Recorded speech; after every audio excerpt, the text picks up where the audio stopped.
اتنی محبت بھی نہ کرو کہ آس پاس سے بے خبر ہو جاؤ۔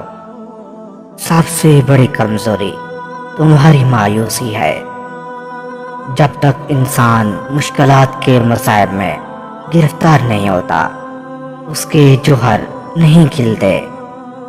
موت کا تعلق جسم سے نہیں، احساس سے ہوتا ہے۔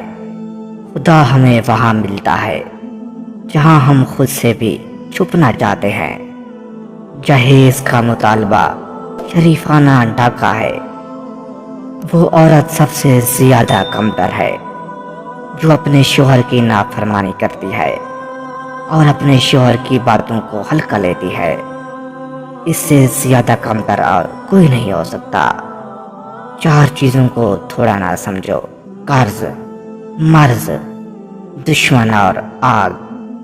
اگر چڑیا متحد ہو جائیں تو شیر کی کھال بھی کھینچ سکتی ہے۔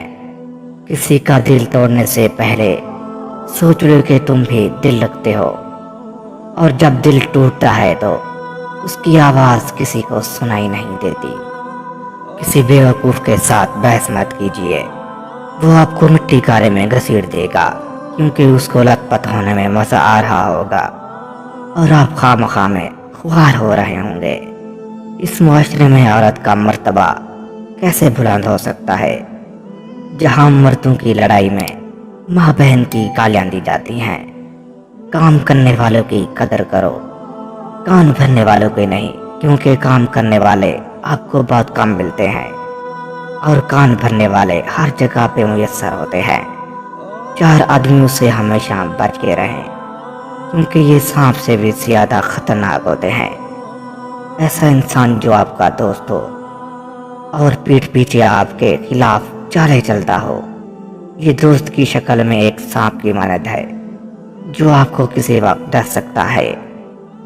نمبر 2، ایسا انسان جو ہر وقت آپ کے کام میں مداخلت کرتا ہو اور آپ کو آگے بڑھنے سے روکتا ہو۔ ایسے انسان سے بھی دور رہیں، کیونکہ وہ آپ کو ترقی کرتا ہوا نہیں دیکھ پاتا، اس لیے وہ آپ کے ہر کام میں مداخلت کرتا ہے اور آپ کو کسی اور کام میں لگانے کی کوشش کرتا ہے۔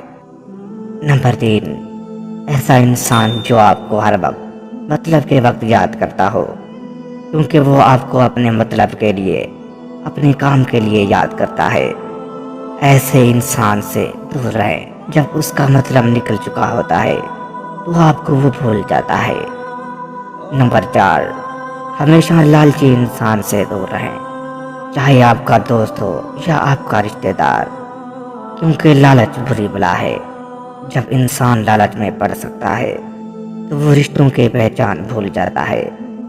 وہ آپ کو نقصان پہنچانے کے لیے کسی بھی حد تک گر سکتا ہے۔